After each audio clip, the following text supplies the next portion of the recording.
you doing? They do love Maggie up here. Now Maggie has more than just the family she goes home to. She has a campaign family as well, headed by Greer Weeks, a local boy and political veteran.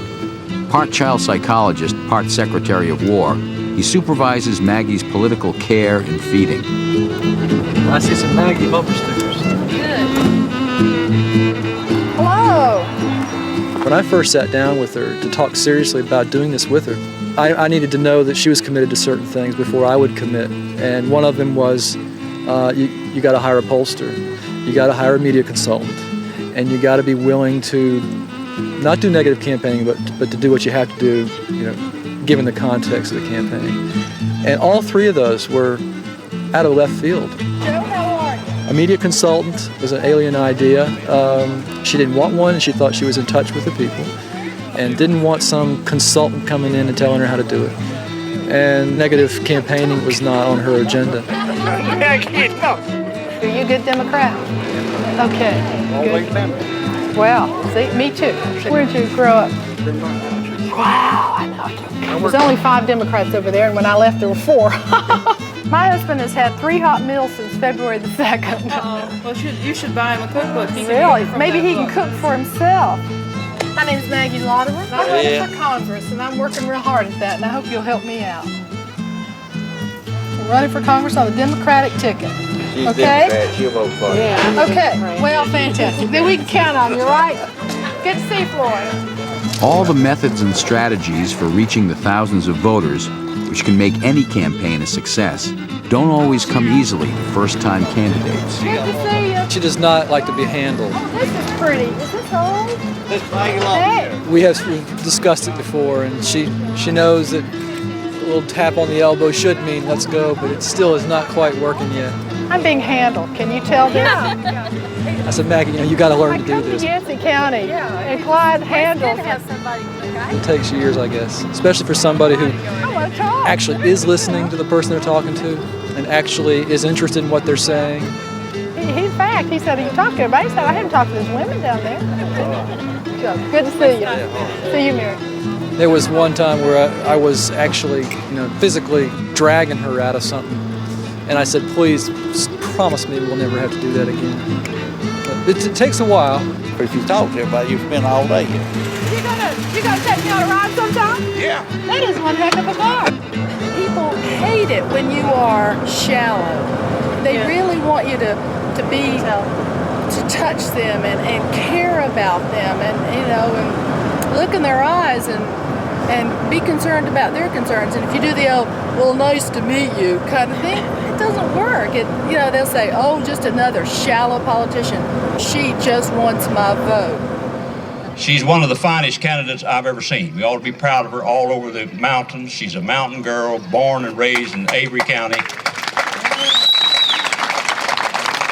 But it's time that we put a good Democrat in Congress. It's time we elected a woman to that office. Never had one. Thank you so much. Robert, I thought Some of her supporters called it Maggie Magic, and she did seem to connect with people differently than most politicians. Started this journey on February the 2nd when I filed. Greer and myself have given up on making a traditional political speaker out of her, and she will begin every speech a little rocky. After I filed. But as soon as she hits a responsive chord, then it begins to move. All of us who are Democrats and believe in the future, we can't allow anyone who has the message of fear and paranoia to frighten us or stop us or tell us we're second-class citizens in this campaign. And then the people suddenly are caught up into it, although they don't really understand why, because this is not a traditional political. I don't feel like cheering or standing up and waving my sign, but I'm interested. And she's not shouting, she's whispering. All of us who believe we have something good and valid to offer the future have got to go forward with that. I'm a Christian, and my God is a God of love. And I believe that God's children should run campaigns as cleanly as they can. We want to do it with dignity and integrity. And when I have to meet my Maker someday, I want to feel real good about my report about the campaign of 1994. Thank you.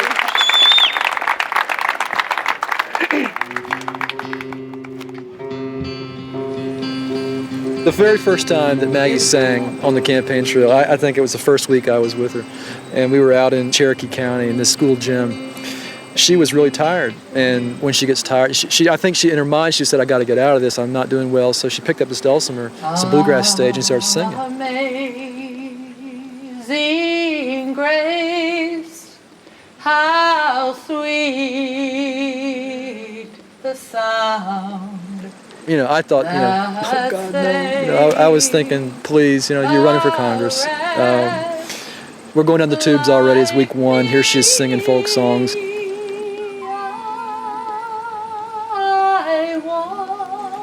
I thought, please get me out of this.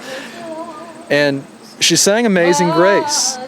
And this boy turned to me and said, that's why she's going to win, brother, because Jesus Christ died for your sins. And I said, yes. We're going to Washington. I see through many dangers, toils, and snares, I have already found 'twas grace. Every day that goes by, I think more and more Maggie just needs to sing Amazing Grace. Not because it manipulates people, but because it relates to people, it touches people. I mean, who sings Amazing Grace in politics?